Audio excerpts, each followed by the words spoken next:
Just as everybody did last night, I was told geometrydash 2.2 was out. Steam updated it, and I opened the game. Immediately after I checked what was new. Well, there was a lot of nothing. I mean, nothing of substance that is enough to make me intrigued about what I could see. In fact, and it's sad to see, but I couldn't find myself invested in the update. But like everyone else, I went to the official level section and started to play Dash. And let's say that Dash wasn't very geometrying. I am so sorry.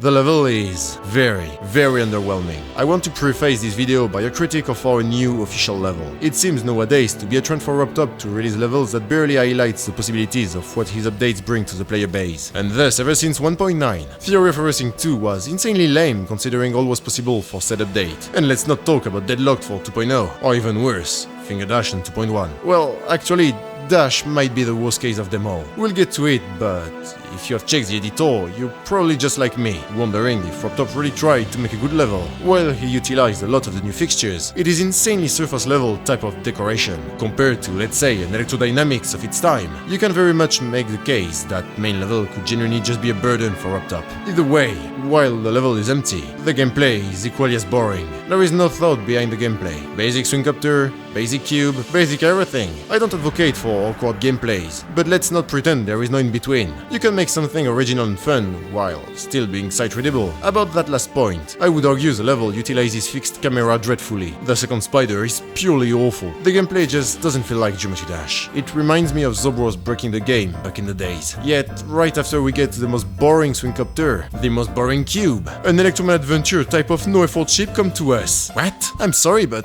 what? What is that?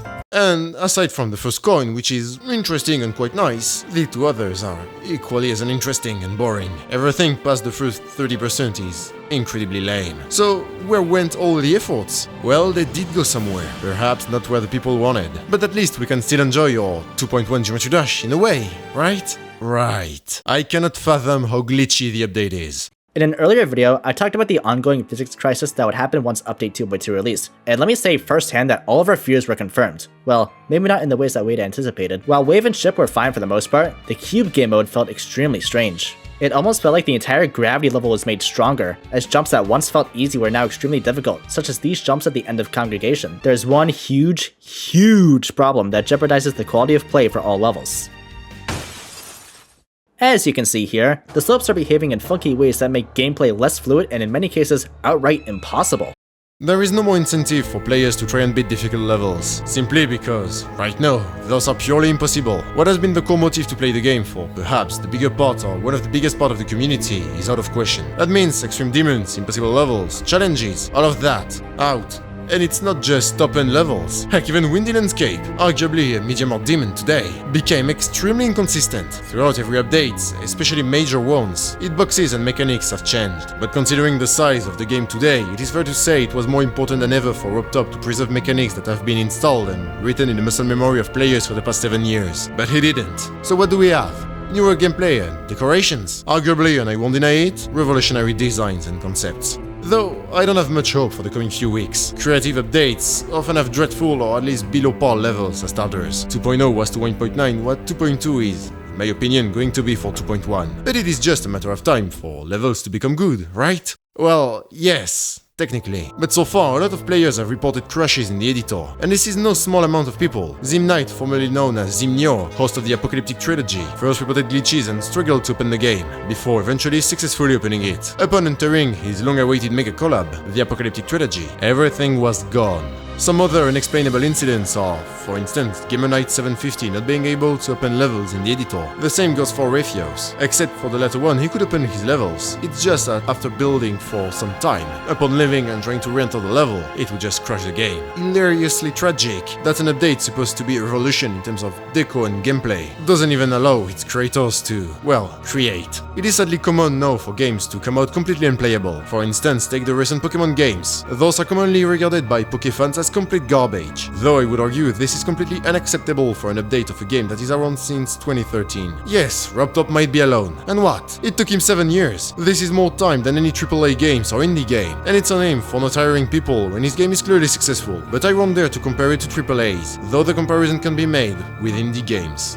See, I don't think the content we got is worth more than 2 years of work. While the editor is drastically different, the platformer definitely did not take half the years, and yet there is no fixture to make the classic GD game more interesting to newer or even older players. So what do we have? Map packs and variations of such, just like for 2.1. That's all. And the disappointment to the audacity of a dev to make the players wait 7 years to put coming soon versus mod and coming soon actually interesting things is more than infuriating. Who knows when 2.21 will come out? I think it is a pretty fair assessment to say the game is massively underwhelming.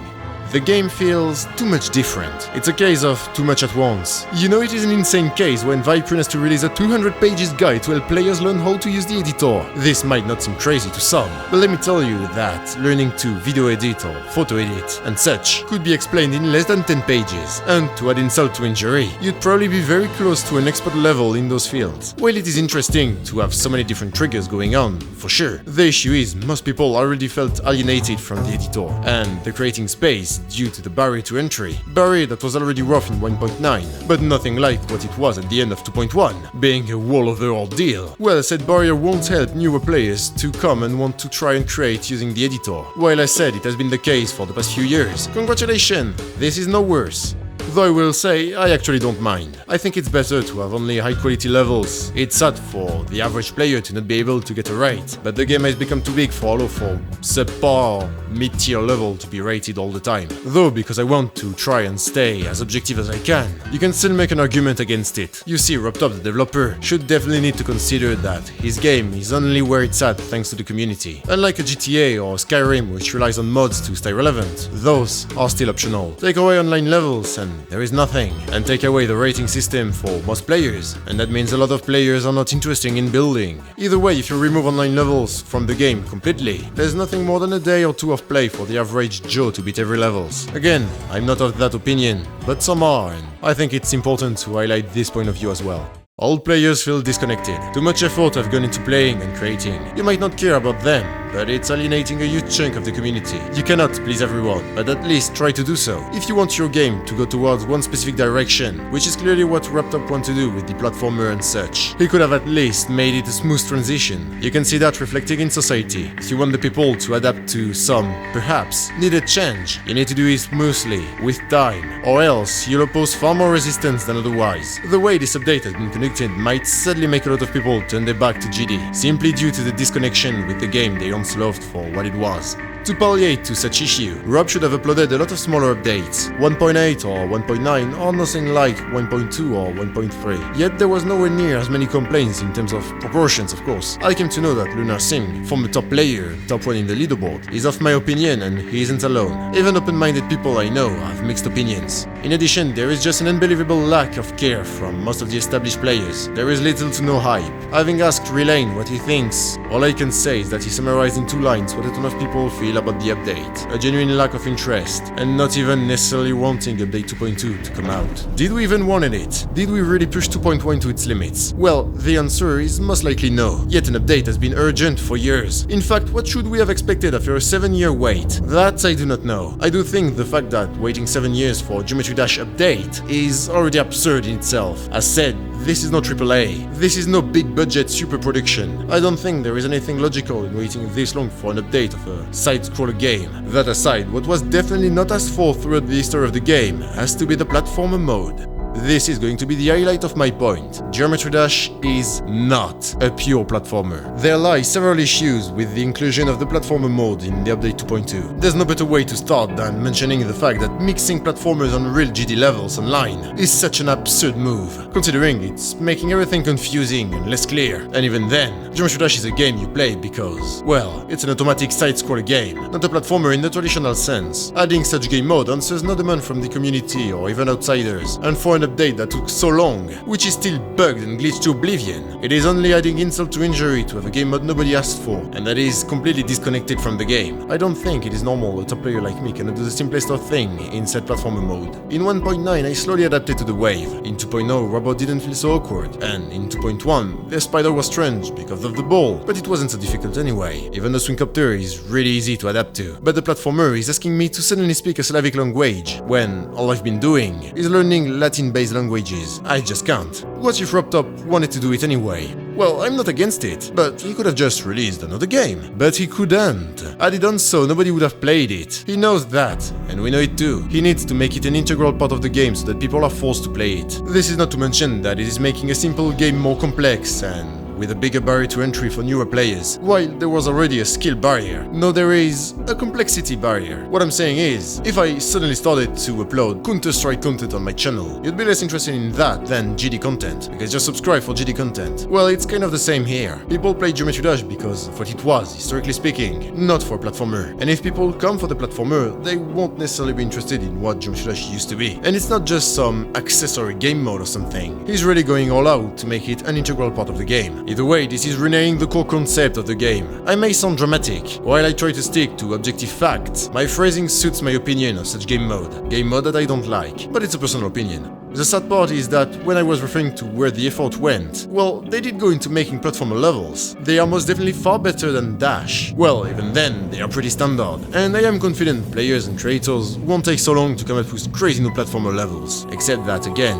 nobody asked for it. Some people, actually, a lot of people, will try to contradict me on this point. But let's be objective. Had Robtop never announced a platformer, would you have been complaining about no platformer mode? Because you wouldn't expect a platformer mode in GD anyway. And the worst part is, when people were complaining about no 2.2 update, it's because A, 2.1 was getting kinda boring for the average player, and heck, even top players in different fields, and B, because there were certain bugs in 2.1, because certain things were lacking, etc. People were looking for more GD content, as in an update to what was already established, not just adding content for the sole purpose of adding content. Though I'm not denying that a lot of triggers has been added to the game, which is going to make new world levels crazy, and I'm quite hyped for that. But was he really this lazy to not do anything about the classic game? I'm genuinely pretty sure that he realized, after all the pressure that was put into him for releasing 2.2, that after 7 years he clearly didn't do enough. And while the versus mode has been something he thought of for quite a while now, I'm fairly confident that he just added it at the last minute. Though I could be wrong on bad-mouthing him, I hope it is the case, but because of how lackluster it is after 7 years, questions are raised. At the end of the day, there is a good chance Robtop is tired of 2013 kind of Geometry Dash. Both the fact that the content is crazily underwhelming for a 7 years wait, and that there is a clear desire to deviate as much as possible from what the original Geometry Dash set as fundamentals, being a difficult iron retry side-scroller with customizable decorations. While this video is indeed fairly biased, I wanted to stick to relatively objective points and orient them towards how I feel about the update and what it brought. I don't think many people will try to disagree that it's really lackluster. Ironically enough, most people are actually of the opinion that the game is currently simply unplayable. Glitches, no mega hack, no demon grinding, absurd complexification of the editor. As of now, there is a whole lot of nothing. So what do? Well, we desperately need the Mega Hack version 8. Absolute is currently working on it and it shouldn't take long. More than anything, this will make the game as accessible as it was. Another point is that nobody cares anymore about in-game achievements. While every time Robtop tries to make more of them and make them more interesting as the time goes on, we'll never get back to creepy Dash type of videos blowing up about getting 90 coins achievements in Geometry Dash. The game has gone to such an elite level of performances in terms of creations and completions. Nobody really cares about stats, which is neither good or bad. It is simply the logical conclusion of having a lot of people pushing something to its limits. Whether one likes it or not, the various barrier to entry, they were bound to happen anyway, simply because the game grew larger and larger, and because time went on and did its thing. Casting that aside, I think Rob need to consider officializing the 1.9 GDPS and various private servers for retro versions of the game. You see, the French yet popular throughout Europe and Latin America MMORPG, Dofus, eventually opened in 2019, a retro server based on the 2009 version of the game, a server that sees play to this day,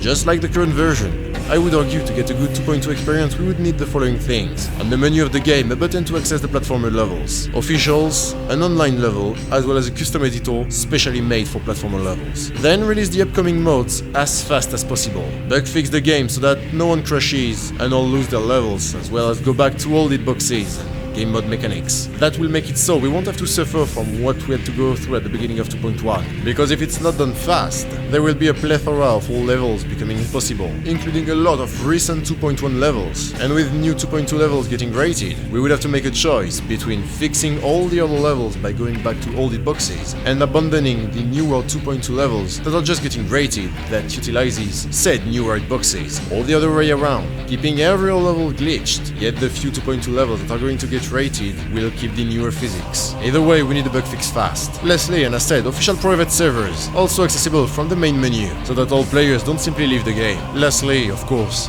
the mega hack, an absolute necessity. While this video was of a very pessimistic tone, I don't think this is unsavable at all. While it's fairly obvious this should have been out 4 years ago, I would rather cast that fact aside as it's not helping the discourse. In fact, I would much rather focus on the fact that the 2.2 recipe is, at most, 1 or 2 components away from being truly the revolution.